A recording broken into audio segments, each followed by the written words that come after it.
Wanangu mimi sasa hivi nataka nitafute dem kilema hivi. Kwa nini mwanangu umechoka mahusiano? Nataka tu kilema ambaye hawezi kumove on. Wewe tafuta ile kibogoyo. Au umesikia kwenye haya masuala ya nani ni fresh sana. Yaani demu akipiga video call ni mizinga tu mwanangu. Sasa wewe kwa nini uliingia kwenye mahusiano kama utaki kuombwa hela? Sema demu mkali mzee. Haina nini. Hapo mbona unamiliki simu kali wewe? Umekula? Sasa wewe unamuona mtu viungo vyote vipo kamili. Unataka kuniambia ametoa nini? Anapiga tena baba. Mwanangu demu gani king'anizi. Kata simu kaka. Kata simu babu. Hapo demu si yule Aisha mwanangu ambaye anaongea naye kwenye simu yako. Kata. Wewe.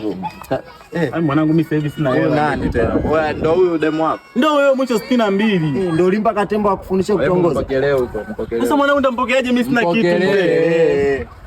Sina hela na. Pokea mimi kontawa nitajua nini cha kufanya kaka. Hivi vitu vyangu. Na huyu hapa anapiga tena. God have mercy upon us. Wewe pokea. Yes baby, mambo? Kwa vipi baba? Shwari mama, niambie. Poa, nimekutumia hapo SMS na shida na 200,000 mpenzi wangu, nisaidie. 200,000? Ndio. Angalia kwanza umekata simu? Shakata.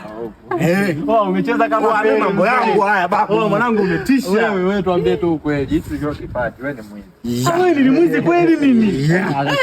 Hapa si atajua nimeibiwa simu. Hapo. Hata usumbua tena. Acha. Umetisha mzee. Mimi unajua vitu vyangu hivi.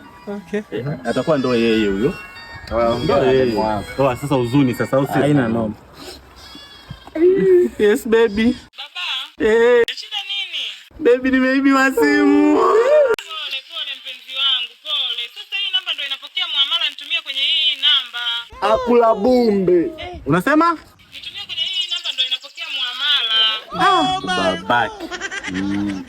Hao ndo wanawake.